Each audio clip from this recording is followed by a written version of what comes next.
Hey guys, welcome back to my channel. So today I'm doing something a little bit different. I wanted to share with you guys my completed wave 2 of the Rick and Morty Funko Pops. Now you can see that there's quite a few of them compared to wave 1. And if you look above, you can actually see the entire set for wave 1. It was only 5 pops, 2 commons, 3 exclusives. With wave 2, we're looking at a total of 13 pops and very soon to be 14, as there is going to be a San Diego Comic-Con Tinker/Ghost in Jar pop, which up to now I don't know if it's a shared exclusive or a convention exclusive. Here's hoping that it's shared so my set will not be incomplete. As you can see, we have 3 different Ricks in the set, 3 Mr. Meeseeks, and 2 Mr. Poopy Buttholes. Everyone else is just one of each. This is pretty exciting because I've never been able to have a complete set, and so far with Rick and Morty I've been really good about getting all of them. I just wanted to go ahead and give you guys an overview of what they look like out of their boxes. Okay guys, so now that we've had an overview of all the pops together, I thought it'd be a good time to come in a little bit closer and look at each one individually. Since some of them have variants or exclusives, I thought I would show them together with the common pop just to save on time because this video can go on really long. I'm gonna start in order of the box numbers. So here we have the common weaponized Rick, and this is what he looks like close up. I want to note that I noticed that Rick and Morty both have a darker complexion compared to the Wave 1 pops. And actually, if I just kind of bring this up a little bit, you can kind of see what I mean, that this pop looks a lot darker than the Wave 1 one. And I don't know if that was intentional or a mistake, but it's reality now. So let's just go back down here. So these pops are actually really great quality. I can't say that I can compare them to Wave 1 only because I've never taken out my Wave 1 pops from their boxes. But this is just really nice. The paint quality is on point. There aren't any weird like funky rough patches that I've noticed on some pops. The details are really nice also with the accessory and the clothing. So this so this Rick has a gun. He also has 2 knives on each side in little holsters. This knife's a little bent in a funky way. I don't know if that's just from being in the box or if it's supposed to be like that. Probably from being in the box. And then he also has some what look like grenades running across his chest. He stands really nicely in the platform. There isn't any problem with standing him up, as you can see. Now the biggest difference between the common pop and the chase variant is literally just he has a much bigger grin. Everything else is the same. So actually, yeah, the knife in that one's a little bit wonky. If you can see, the knives on this one are nice and flat against his body, but everything else is the same. It's just a smile, and the heads on all these pops move. So next up we have Morty, and this is weaponized Morty, and this is Morty when you can tell he's just kind of over the situation. Not really scared, not really angry, just kind of over it. He also stands really nice and firm on his base. There aren't any weird gaps or anything.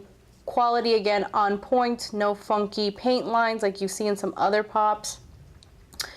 The face is painted nicely. This Morty comes with this, what looks like a laser gun. And then he has 2 other guns and holsters on the sides of his legs. Also has a row of grenades going across his chest and a belt. Well, Rick has elbow pads and knee pads. Morty doesn't have any of that. So, you know, he's younger. He can take the abuse a little bit better. Really love the quality. Again, the paint is on point. There doesn't seem to be any like paint bleeding in any of the parts where it goes from one color to another. And yep, head moves as well. Now with Mr. Meeseeks, we have a gang of them. It's Mr. Meeseeks, look at me. So this is the common Mr. Meeseeks, this is the chase Mr. Meeseeks, and this is the Barnes and Noble exclusive Mr. Meeseeks with the Mr. Meeseeks box in his hand. My biggest complaint about the Mr. Meeseeks pops is that none of them stand properly on the base. There's always a gap, like the chase one is probably the worst. The chase one also lost his head when I took him out of the box. I wasn't even pulling hard in the box, it just popped off. No, I don't know if it'll happen again. No, it's pretty tight in there. I'm not gonna force it. But yes, biggest complaint, you can see there's always a gap in the base, but it still manages to stay in place. Now, I can't really say much about anything else, because I mean, it's one solid color pop. There isn't really any way for them to screw this up since there isn't any changes of color. They all have the same exact mold for their hair, and I'm pretty sure that the hair piece is something that they attached afterwards, so there wasn't any risk of any paint bleeding elsewhere. This is what the common looks, just pretty basic. The difference between the common and the chase is that he's got the spots. He's looking extremely pissed off at this point, and he's got the gun. The threatening gun when he's just had it with Jerry. Now, with the exclusive one, you can tell that his face at this point, he's just more, maybe you could say annoyed, maybe a little frustrated that they still haven't been able to help Jerry. So this Mr. Meeseeks is, you know, forcing other Mr. Meeseeks to come help. The detail in the box is really nice. I wish that I could get close up better for you guys, but it's really nice. The paint isn't perfect. You know, it's much smaller. It's probably a lot harder, but it seems that they pretty much tried to paint all the way around. So that's my little gang of Mr. Meeseeks. So after the Meeseeks comes Squanchy, and they only did one Squanchy. I kind of wish that they had made a flocked Squanchy, but it's alright. Again, details on this one are really nice. He's got his little bow tie, he's got a bottle of booze, you know. They gave his body this really, I think you can kind of see it. He sort of looks kind of lumpy, I guess you could say, even on his head, all over. You can feel it. Love that the whiskers are not like super firm. I can move them a little bit. Obviously, I can't reposition them or change them or anything like that, but still can move them. The only thing I don't like is that you can kind of see here, you can tell that the whiskers were after the fact, so you can tell that there's like a bit of a gap, there's a seam there that I don't like, but that has to be probably my biggest complaint. There are also some scratches here on his ear that I don't know if that's supposed to be part of his character. I honestly don't remember, or if it was just a flaw during manufacturing. Either way, it doesn't bother me. He stands really nicely on his base, no weird gaps, no issues getting him in. I love this kind of Johnny Bravo looking hairstyle of his, and his overall I'm over it kind of face. It's just very whatever. Really nice, probably one of my favorite pops. Right after Squanchy, we have Bird Person, and Bird Person is probably the heaviest pop out of this set. Really nice little details with the wings. They made sure not to let any bleeding happen between the white and then the black tips of his wings. They got the spots in the back of the head, this frilly little thing that goes around his neck. I think it's made out of feathers. Hair, his humongous eyebrows. Loving the nose on this pop. Definitely one pop that has the biggest nose I've ever seen. Rick has a pretty pronounced nose, but Bird Person definitely, out of all the pops I've ever bought, has the biggest nose. I have to say that I cannot stop staring at Bird Person's chest, his nipples in particular, because he's just got some serious man boob going on. He also has a really sweet dad bod thing here. He's got the belly. He's kind of just standing there, you know, being very typical Bird Person. Detailing is really beautiful. Doesn't seem to be any bleeding going on anywhere where there's transitions of colors. Really hope to see maybe a cyborg Bird Person. I actually don't remember the proper name. I think it's cyborg Bird Person, but we'll see. That would be a really cool pop. Up next, we have Mr. Poopy Butthole. Now, it's the common Poopy Butthole and then the Hot Topic exclusive Mr. Poopy Butthole. Every time I say that, I just want to uncontrollably giggle, but I'm not going to. I can be serious. So, there's not much going on for Mr. Poopy Butthole. I think after taking it out of the box and looking at him, I realized how much of a Twinkie he looks like. He literally looks like half of a Twinkie. Got a body molded out of the rest of his body. I mean, am I the only one that's seeing this Twinkie resemblance? He's got a really cute little top hat, and then this aspect, the mold is pretty much the same. They both have the top hat. Difference with the common one is that he has a cane and a bottle of pills, and he's kind of making that ooh-wee face that he makes. That was probably awful. I apologize, seriously.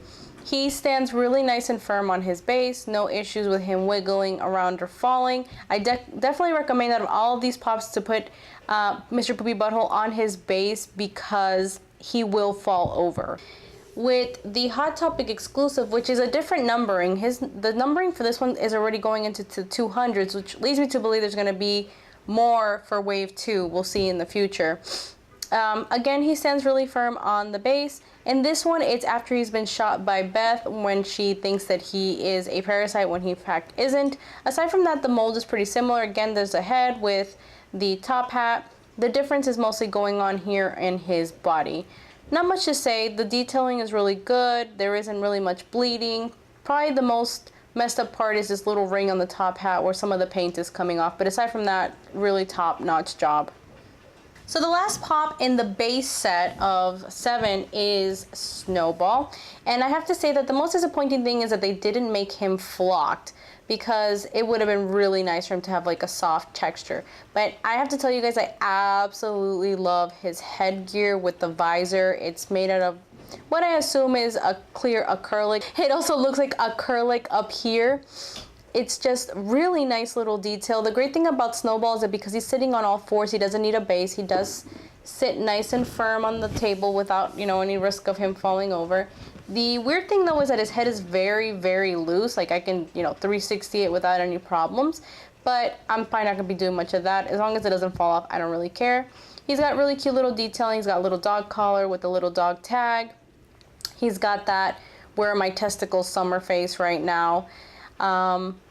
Really love it. Great little pop. Again, hoping that Funko decides to make a flocked version of him because it would be perfect. And then last but certainly not least, we have the Buff Rick Buff Summer 2-pack that was an Emerald City Comic Con exclusive that was shared with Target. So these are pretty cool. They're actually the first pops that I got of Wave 2 before I was lucky enough to get all of Wave 2 from my little MegaCon job. If you don't know what I'm talking about, you can go ahead and check out the link talking about my experience working MegaCon and how I got all those pops. So the detailing this one is really good.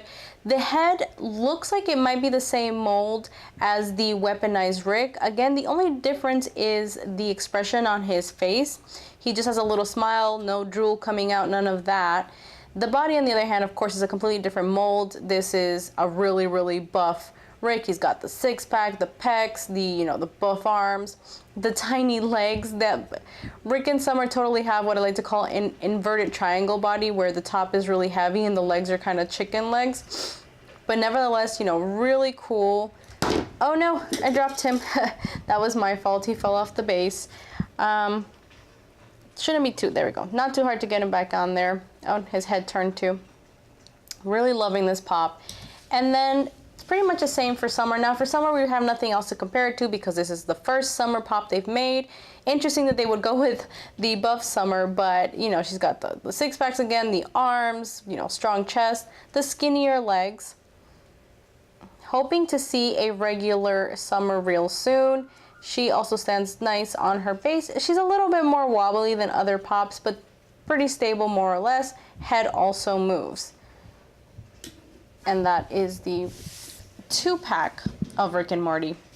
Alright guys, so there you have it. That is the entire Wave 2 of the Rick and Morty Funko Pops. If you have any questions, please feel free to leave them in the comments below or send me a message. If you like this video, leave me a thumbs up. Leave me some other comments below. Let me know which ones you guys love the most. Which ones are your favorite? What are you hoping will come out in the future for Rick and Morty? Please consider subscribing to my channel, and I will see you guys in the next video. Bye!